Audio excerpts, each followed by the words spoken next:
I feel like I have to give my opinion on this Megan Thee Stallion record in two ways. One, as a straight male who likes women and is attracted to women, and as an actual music commentator.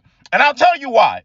For example, I have to incorporate the music video. And I do find it interesting that obviously the women's music video always gonna come with some choreography because, and when they perform on stage, they gotta do a lot more, right? Gotta be provocative, sexual. And as a straight male, while I do see some women and some men who I guess just they're gun ho, ass do move me saying, hey, enough. Did you really need all that ass shaking for this record?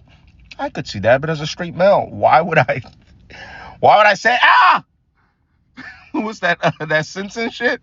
Take the ass away from me. That's fine. Megan's an attractive woman. She's going to do that. She's going to get the attention.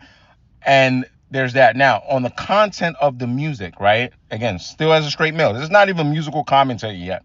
As a straight male, I do like this agenda. Okay? Yeah, go ahead and prop up your man. It's a little pretentious. Somehow, you're kind of pandering to the patriarchy a little bit, right? But I like that agenda. I want my girl to repeat the stuff, right? Like, hey, he doesn't call me a B. He calls me, my N-word doesn't call me a B.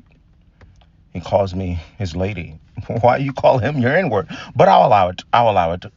Nuance, context. Anyway, now, as a music commentator, after I wasted 1 minute and 40 seconds telling you we're okay with Megan shaking her ass and propping up her relationship with men, even though y'all gonna get tired of it eventually. Y'all gonna get tired of Klay Thompson, holier than thou stuff eventually, because y'all are haters. Let's get to the music. The record feels a bit repetitive. Do I think it's cool? I say this a lot with the records. Like, they're not bad, mostly because of production, right? Like, when you get to this level, I always tell y'all, it's so easy to kind of just critique the records, right? Because they're not me. They're not me trying to find beats, trying to link up with producers. They're getting the best producers. They're getting people who think working with them is going to change their lives, right? So the sample of this record, shout out to my lady who pointed this out, you know what I'm saying, is Kissing You by Total. It's kind of obvious. I think if you know music, you can tell it's a bit obvious, right?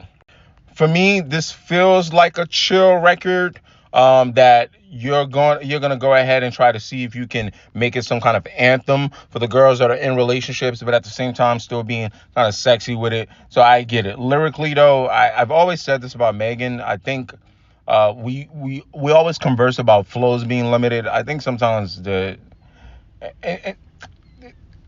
content, subject matter of the singles.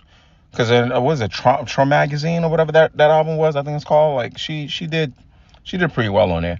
The content of the singles can be a little limited, but I guess that also probably applies for men as well, right? When they want to make a record that's going to get played on radio, they just make sure it's a record about getting chicks, right? In this case, it's going to be my body in the video and my relationship status for a woman. But overall, it's a cool record. That's the musical stuff. It's okay. It's a bit redundant, a bit repetitive. But give me the next single. Okay? Good talk.